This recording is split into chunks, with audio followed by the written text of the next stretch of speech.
A little bit about Columbia Credit Union. We make this just kind of short and sweet just because we are partnering with the Chamber on the Small Business Workshop Series. It's the final in our 8th series. We last year reached $1 billion in assets, which is awesome for a credit union. We're super proud of that. We've been doing business, making life better in our community since 1952.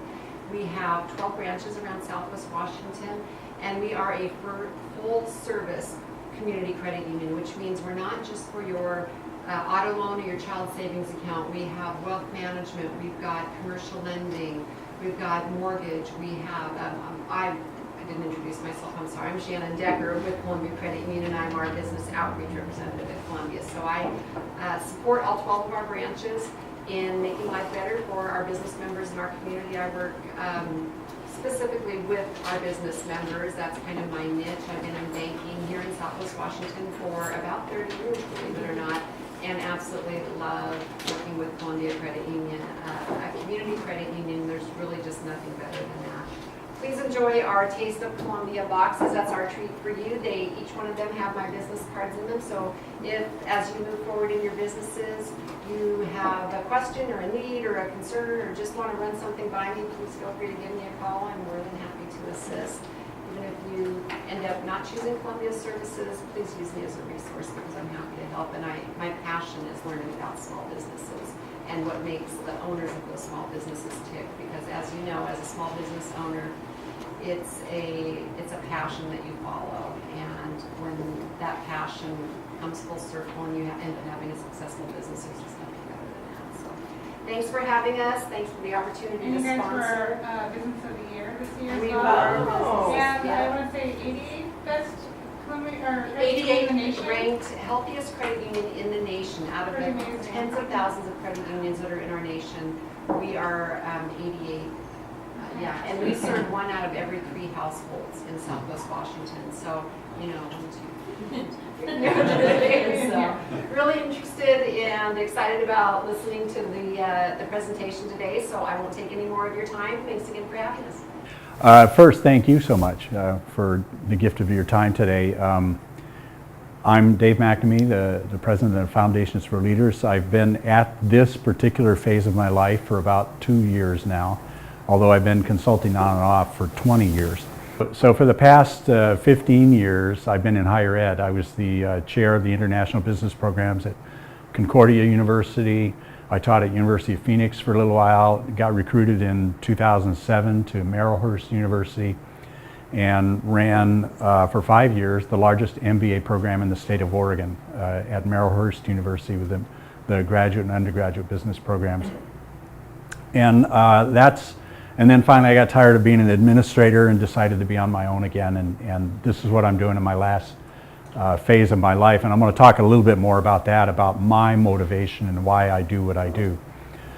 But I also have a background, 20 years in the U.S. Air Force doing intelligence work for a large national agency, and that colors a lot of my material that I talk about because I've commanded as many as 500 people.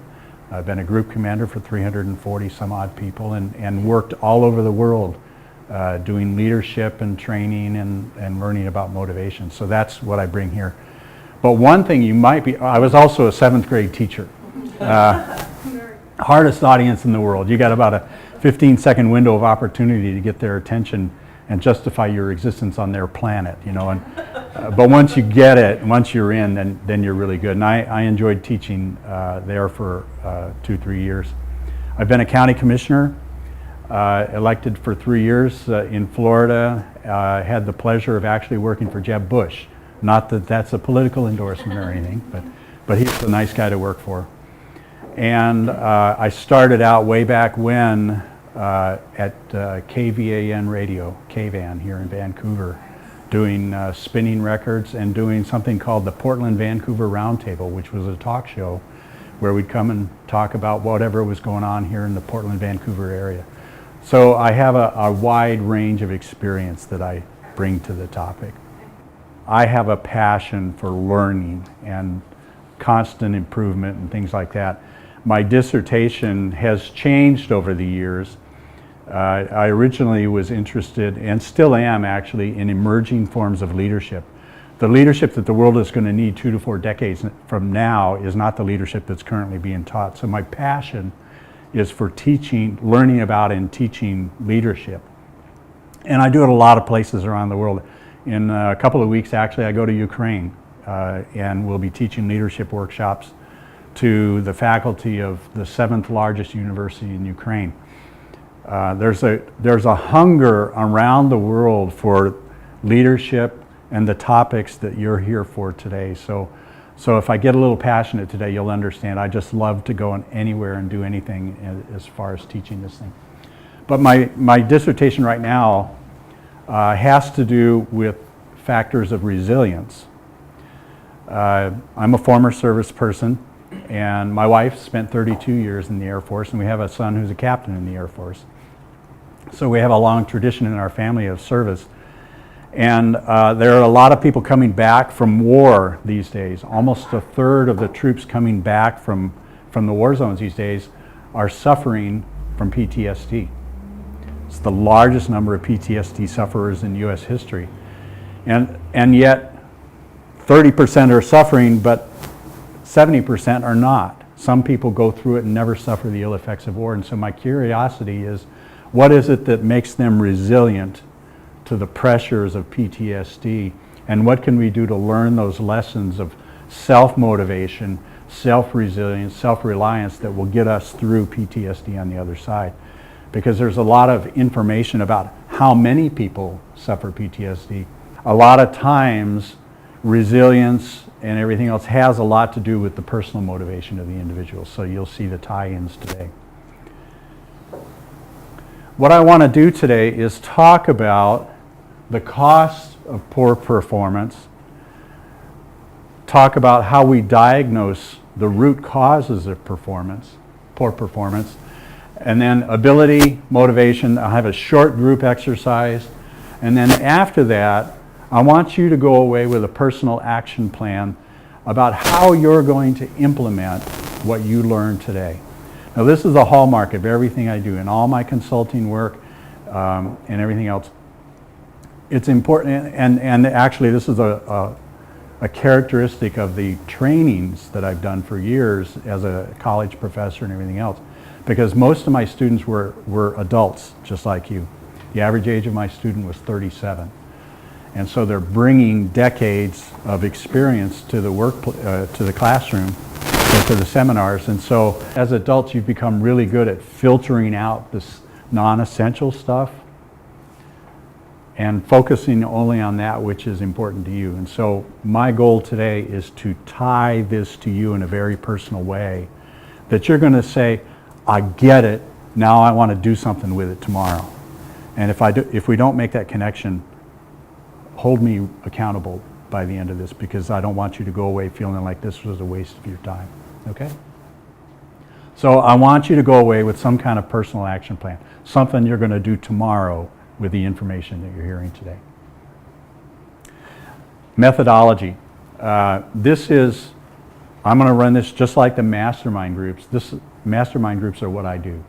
Besides business coaching and executive coaching, I do mastermind groups. And what I do is get people just like you in a room, and I throw out my thought bombs, okay? And then you're going to wrestle with them, and you're going to create your own learning. Because what I've discovered over past 15, 16, 17 years is that the best learning happens in a collaborative atmosphere. If it's all about me doing this, you're not going to learn a whole lot. So I'm just going to throw the material out there and let you learn. Okay? All right. And we'll have you done by 1. All right. Some of you stole my opening line already, so I won't say it. Okay, yes I will. How many of you know someone who's a poor performer? How many of you are sitting next to that person? Okay. I knew I was going to get at least one here. All right. Today we're going to talk about low performers and how to deal with them. You know she didn't mean that, right? Yeah, okay. It's my husband, it's fine. Yeah, it doesn't matter what he thinks, right? Okay, yeah. Why is this important? Why is getting a handle on poor performance and motivation. Why is that important? Anybody? It can affect the rest of the people around them, your other employees, and Yeah. your work, your name, Yeah. your business name. Yeah. There's a study out there that says that 87% of a manager's time is spent dealing with human problems, human relations problems. Only 13% of their time is actually spent dealing with product and service issues. But the rest of that time is spent on human problems. And so getting a handle on that performance and that motivation is really important. Here's an interesting bit of fact for you. A few years ago, a study was done on the cost to a cleaning business between a good and a poor performer. And the difference between a good and a poor performer was about half the salary for that position. So if you had a person who was performing poorly, you're losing half that person's salary. If you spread the range a little wider and you look at the difference that motivation makes between an outstanding performance and a poor performance, you're talking about double that person's salary. And so if you're not paying attention to the performance and the motivation of the people in your organization, you're giving away money. You're giving away salaries with people. So if this is huge. This is huge for your, I mean, it's the biggest cost in your business is your people. Okay. How about the time cost? Isn't that huge too? Yeah. Another recent survey of 1,400 CFOs, chief financial officers by the staffing firm Robert Half International, reported that managers in their companies spend an average of 17% of their time on underperforming individuals. That's roughly 1 day a week of time on just the underperformers in an organization. So if you can figure out a way to spend less time on them, that's an incredible return to your business. So what I want to do is talk to you about ways that you can recover some of that cost. But first I want to share with you some information about someone whose motivation is off the charts. This is Kendra Bailey, and you may or may not be able to see, but she's got a disability there. She was born without a left arm below the elbow. And she's lifting almost 300 pounds. She can deadlift 278 pounds, and she can do more pull-ups with one hand than most of us can do with two hands. She's an amazing young lady. Let's look at her story. There's just a lot. There's a lot, and it's constantly evolving as well. You know, trying to get into social media more, really trying to push past. Type with one hand.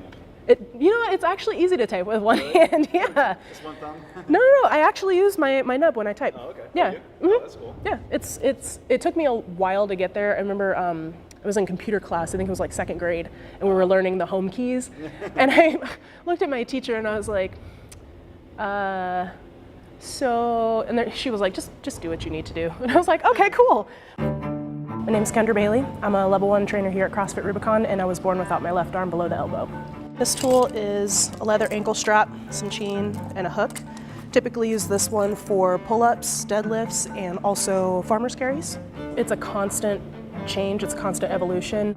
Over time, we've changed a few things about different elements of the tool. So we started with a neoprene strap that had really weak Velcro. We discovered that the weight rating wasn't going to be safe enough for me to do anything heavy with it. This one is a two-parter. It's also a neoprene ankle strap, a length of chain, and a hook. This one I use for cleans, wraps around the barbell, and then the pipe goes over it to act as a forearm and an extra lever so that the bar actually travels in straight up and down line.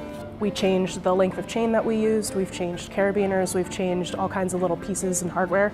Then this is my speed rope and a typical Rogue wrist strap, and I use the wrist strap to attach the rope to my stump. Makes it a lot easier to do double unders.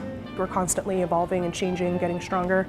And I've seen other people use different methods that I've never even heard of or seen before that I've wanted to try, and so even then it's just a constant progression to the next thing. So I've got Freeze Fest coming up next month, and one of the events is a clean ladder. And this is exactly how I have to assemble it for cleans too. And you only have a minute between each weight, so I have to get faster at this.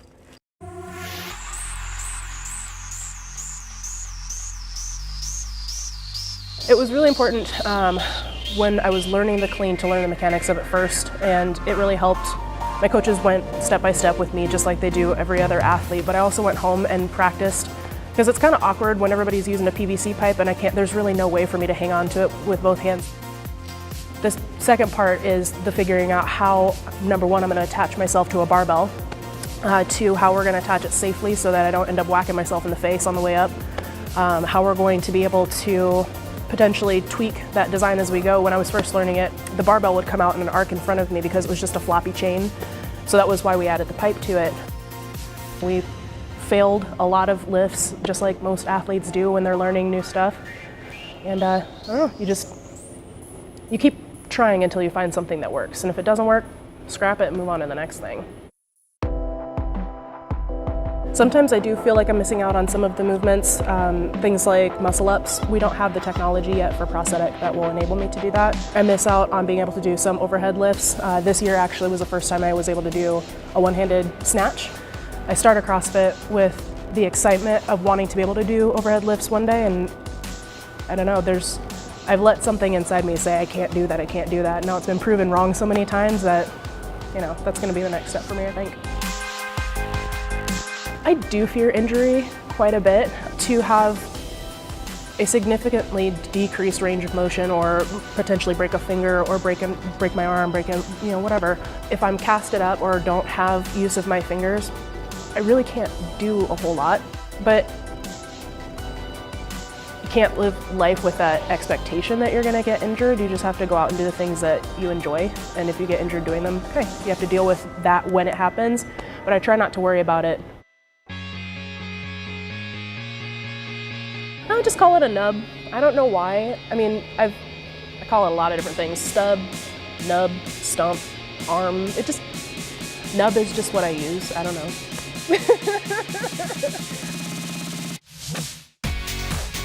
I have those frustrating moments when I wish that I was born differently, and especially when I was younger, that came around a lot.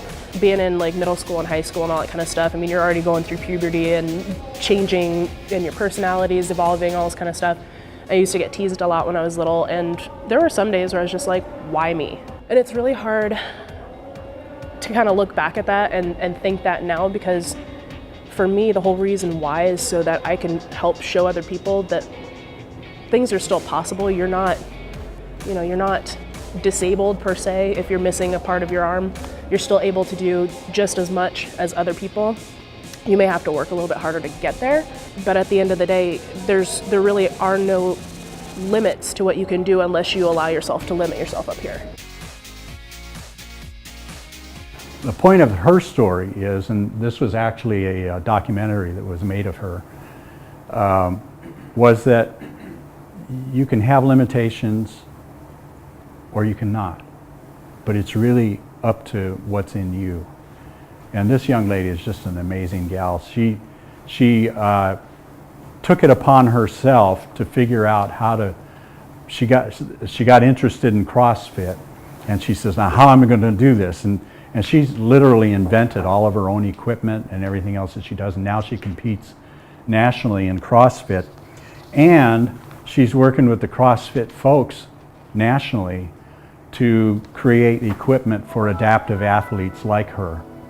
And she works with the Wounded Warrior Project and a few other things, and helps them figure out new ways to do stuff that a lot of us take for granted, doing this and that kind of stuff. She's just an amazing gal.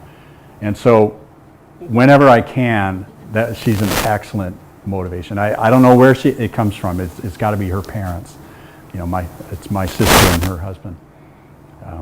But anyway, she's an amazing young lady. So she was born that way, as was her sibling? Yeah, there's 3 girls in the family. 2 of them have that issue, and They're not quite sure what causes it. They think that the amniotic sac got wrapped around the arm or something. It just didn't develop. Yeah. So she has a nub. It has like these little dinky little fingers on there. They don't do anything. But her other sister, her fingers were kind of fused in a kind of a claw shape kind of thing. And she's actually getting surgery on it. They're going to see if they can separate and make it a little more functional for her. And then But the third sibling, no. third sibling, totally fine. She's just a little off in the head. But We all are. yeah. She's the third sibling is still at PCC, Portland Community College, and she's studying. She draws anime and sings like a bird. Oh, it's just an amazing gal. Yeah. Performance management makes up a significant part of every manager's job. This means that managers have to deal with poor performance as well as high performance. We love to get pats on the back. We love to write the checks, the bonus checks at the end of the month. But we hate to manage poor performance. Why? Because poor performance is clouded with tension. And we don't like to be in tension.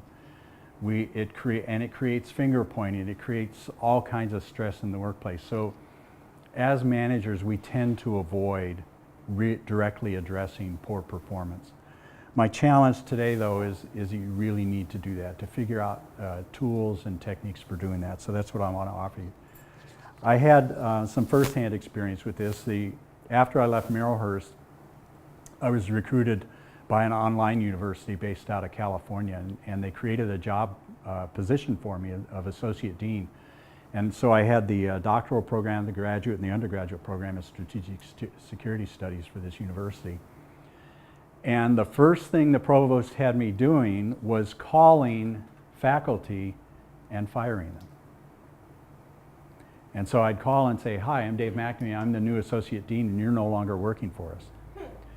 And I told the provost, I said, I'd really rather work with these folks and see if I can coach them and bring them around, because at that particular university, which specialized in reaching out to the military, the Homeland Security, and things like that, a lot of the instructors were military, high-ranking officers in the military. They were high-ranking civilians in the federal government, all this other kind of stuff. And these are folks who are coachable. They didn't get to where they're at by being flakes, And so I said, "Can I coach them?" She just said, "No, get rid of them. I don't like them." So I'd call and say, "Hi, I'm Dave, and you're no longer with us." And after the fifth one of those, I said, we just don't see eye to eye on how to motivate and do performance. So I ended up leaving and just saying, "Okay, I'm on my own now." But here's the thing. When we're diagnosing performance, one of the things that we fail to do is to look at the root causes of the performance. We tend to go for short fixes and easy fixes. So here's a formula that will guide you as you're looking at performance. This is a formula that you can kind of step through and make it easy for you to figure out what the root cause is for the performance.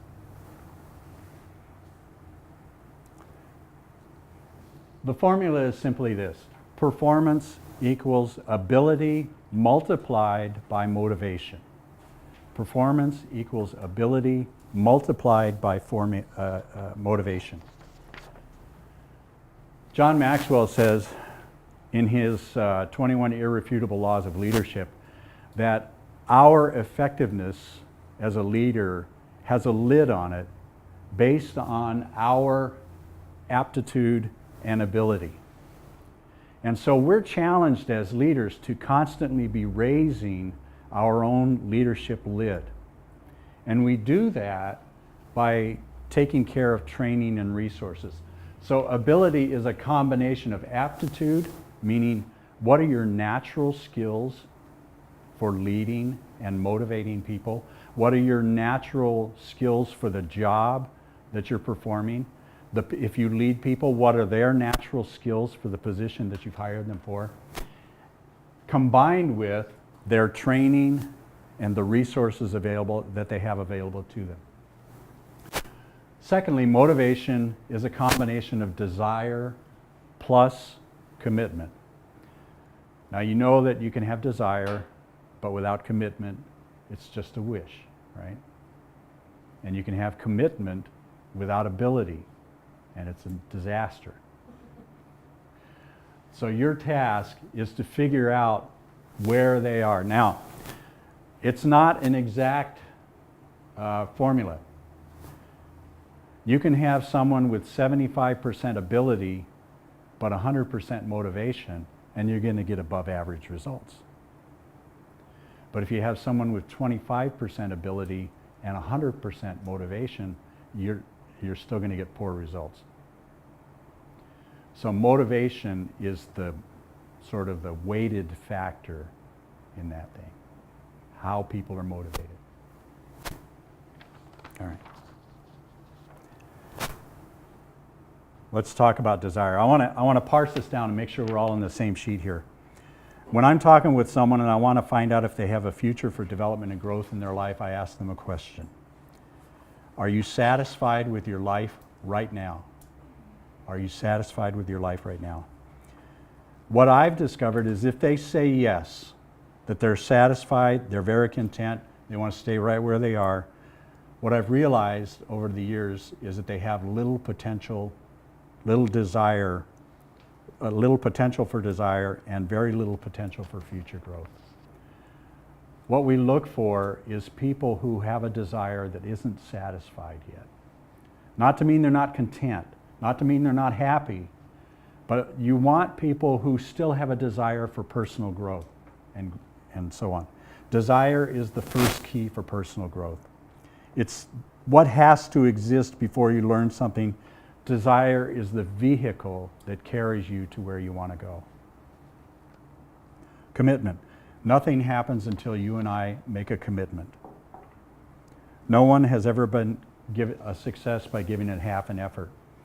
Have you been to Mount Hood? You know the chalet that's halfway up the mountain? That's where half commitment will take you. It's designed to be a place of rest, designed to be a stop along the way.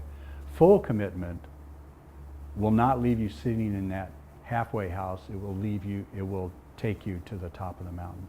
So desire plus commitment, both of those have to be there.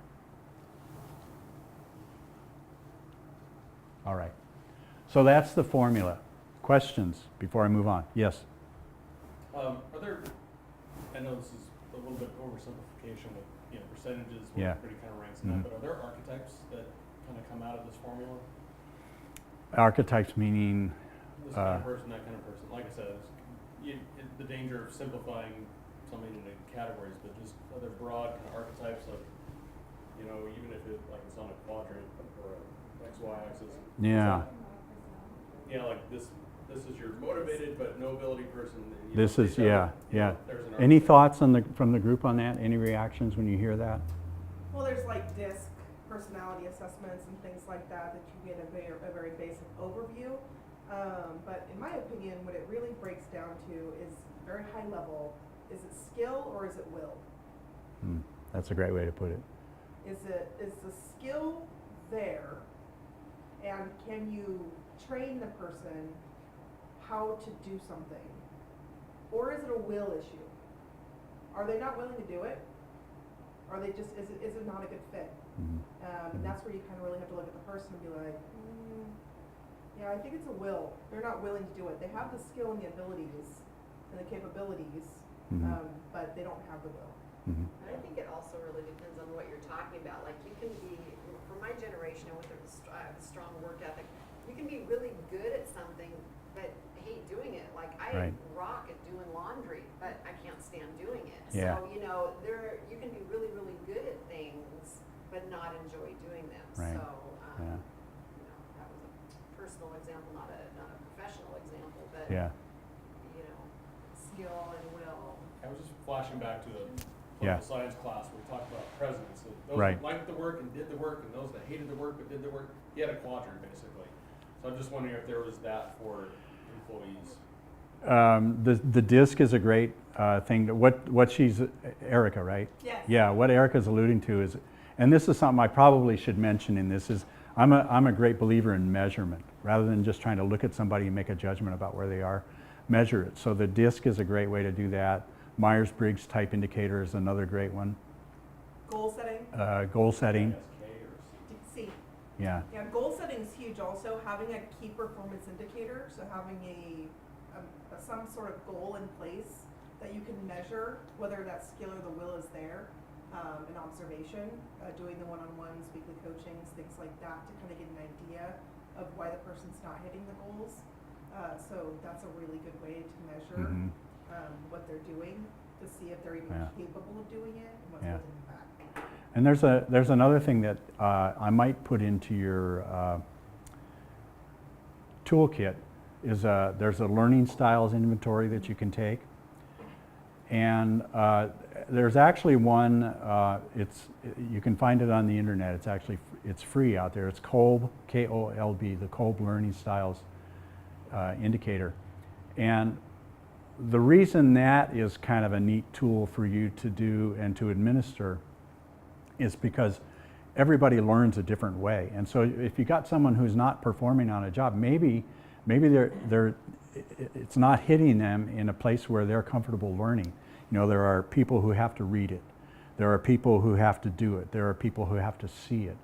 You know, they have to be guided through a process. Or there are people you can just hand them an instruction booklet and say, figure it out, and they will. Other people have to be taken and shown by the hand through that. And that can go a long way towards preparing them, and that really gets to the training part, preparing them to be successful and motivated for what they're doing, because you're speaking to the way they learn. When I've put groups together, I administer a learning style instrument, because it's interesting. If you get a group of people together and just leave them alone, they will tend to gravitate towards people who are like them. And so you'll get all the introverts in one group, you get all the action people in another group, and you'll get all the analysis people in another group. And none of them can function because they're all just like each other.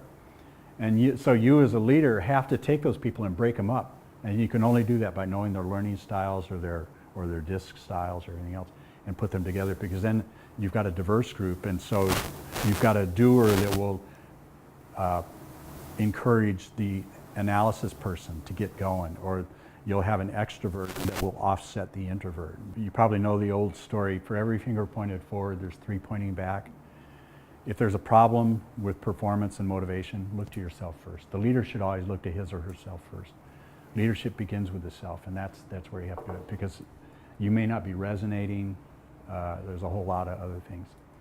You have to be willing to look at yourself and be honest about what you're bringing to that equation as well in terms of motivation. So let's look at, so we talked about ability and we talked about motivation. Let's just look at ability right now. How do you diagnose low ability?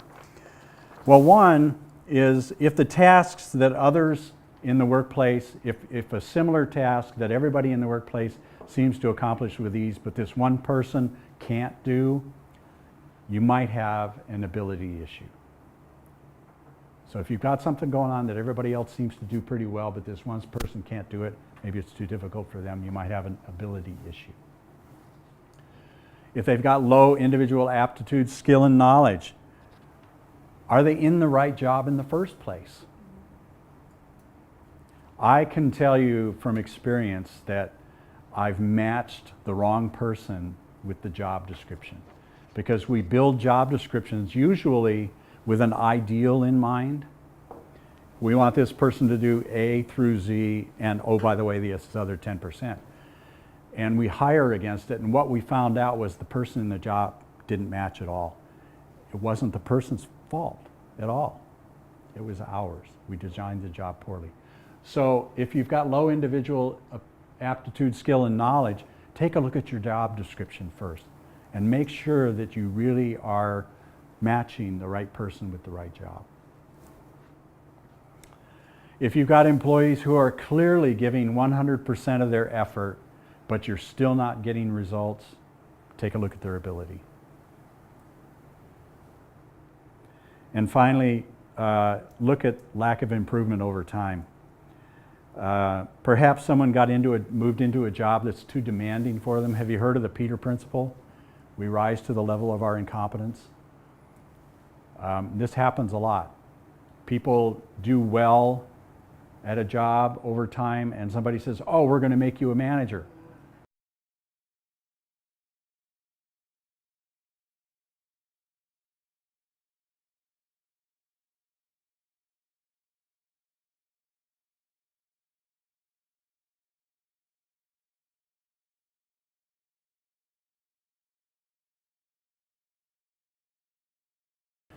So again, so mismatch, but you know, we do that all the time. We do that all the time.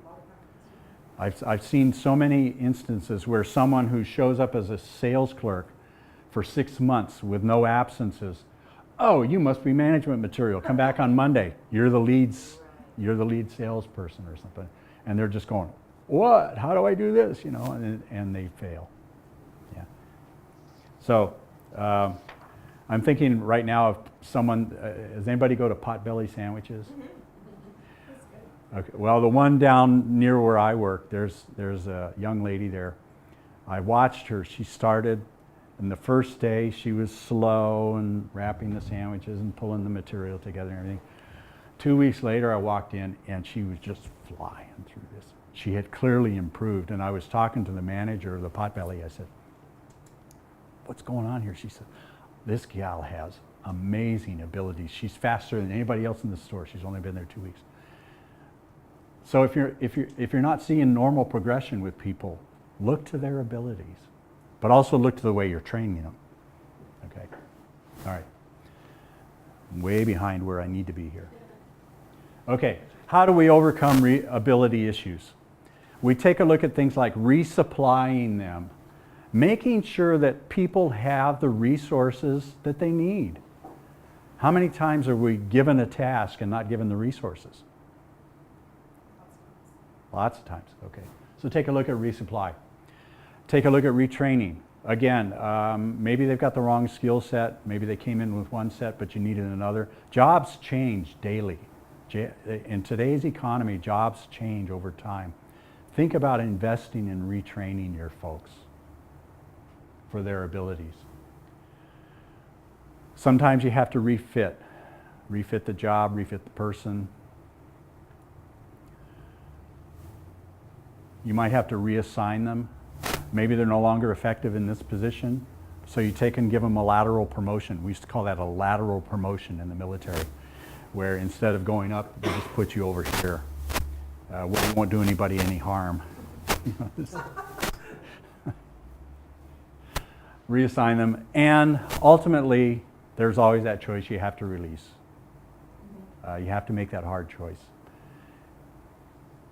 But you have to do it respectfully, with dignity, and do it in a way. This is actually where my passion for servant leadership kind of kicks in, because it can be cold-hearted, it can be the email, it can be all kinds of things. Do it with respect, do it with dignity, and help them find a way, if you can, if you have the resources to do it, help them find their way to a new position that is a better match with them. And I want to talk about 5 ways to keep employees motivated. If your employees are dragging and giving less than they've got, it might be an indication of low motivation. It's your job to motivate. It's your job to motivate. One way to do it is the power of listening. What I wanted to call this was give them pie. I love pie. And in one workplace where I was the COO there, once a quarter I took all my direct reports. I had 7 or 8 of them at the time. And we went, we lived in Anchorage at the time. And I would take my direct reports down to Peggy's pie shop in downtown Anchorage. It has the best pie in the world. Anybody been there? Erica's looking at... No, he loves pie. Oh, okay, all right. Because he loves pie. Yeah. And we would just go up to the second floor where it was a big open space. I had a room like this. and we would just have pie and coffee, and I would just listen. No agenda. What's on your mind? And then what can I do to help you do whatever it is you're trying to do? That goes so far in helping to motivate people, is just simply to listen. And you have to do it with every fiber of your being. You can't be listening with your mind on the next task you've got to do. You've got to be 100% present with that individual. Because what you're going to hear, if there's a motivation issue or an ability, a performance issue, what you're going to hear is an opportunity to heal something. I found this countless times. Before people can hear you in terms of motivation, almost always there's a frustration, there's a hurt, there's something else that has to be healed first. You have to listen for that. It may be minor.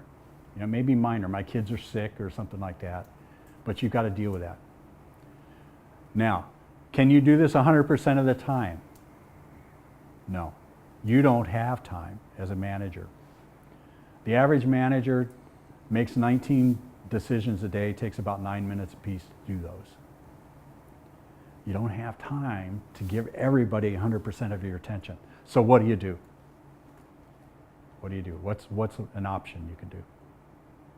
Schedule time. Schedule time, absolutely. And say, look, I really want to give you, I want to hear you, but I don't have time right now. Can we meet on Tuesday and have coffee or pie? Yeah. There was an assistant of mine a couple of years ago. She was really good. She was very proactive. She would come into my office and she'd say, Dave, I don't need you to do anything, but I need to do some verbal vomit. I'd say, okay, come on in. You know, grab some coffee. And we would just literally just vomit. You know, whatever was on her mind, it would just come out. And we'd both look at it and go, ooh, that stinks. And then we go, okay, great, and move on. And that was my way of motivating her. She loved it. She said, I don't need you to do anything. I got it, no problem. But I just need to lay this on you. And I go, okay, cool. And then we can get on with life. So I bequeath that to you. Verbal vomit. It's a wonderful motivation technique. And the last one, it's an oldie but a goodie. I call this my coffee lanyard technique for motivating people. This comes from my military days. I used to spend the first part of my day walking around with my coffee cup in hand to every workshop in the building and saying, how's it going? And just listen. And listen authentically to what's going on. Make notes about it. And you don't have to do something with everything. A lot of times it's just verbal vomit, although I didn't know the words at the time. But it's about understanding and getting a temperature of the pulse of the people and figuring out what's going on there. And the reason it's called the coffee lanyard thing is because I got in the habit of where I'd go into somebody's office and I'd listen for a while and then I'd go away and I'd leave my coffee cup behind. So finally they made me a coffee cup with a lanyard on it that went around my neck so I could never leave my coffee cup anywhere. Support. Be supportive. This is where you come in as a coach. Think about coaching people all the time. Coaching is not all fuzzy, warm, and all this other kind of stuff. Coaching can also be, listen, I got to tell you the truth. You're not performing, or I'm not seeing the motivation that you need. But if you've built up a layer of trust with people through the walking around, through the pie sessions, through everything else, if you've built up enough trust, at some point you can walk into them and say, you know, I'm not getting a sense that there's a high motivation here. What can I do to help? How can I help that motivation go up? So building that supportive feeling in there. There was one fellow who was in one of my groups one time. He created this feeling of support and motivation. It was the Life Flight people in Portland. He was the operations guy. If you know him, that's fine. But But he created motivation because he said he couldn't get his technicians to inventory their flight bags at the beginning of every shift.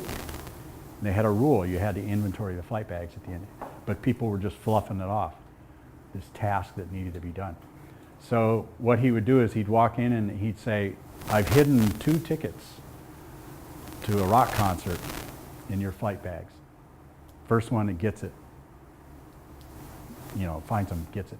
And he would just encourage them that way to inventory their bags because they'd have to go through everything to find the ticket.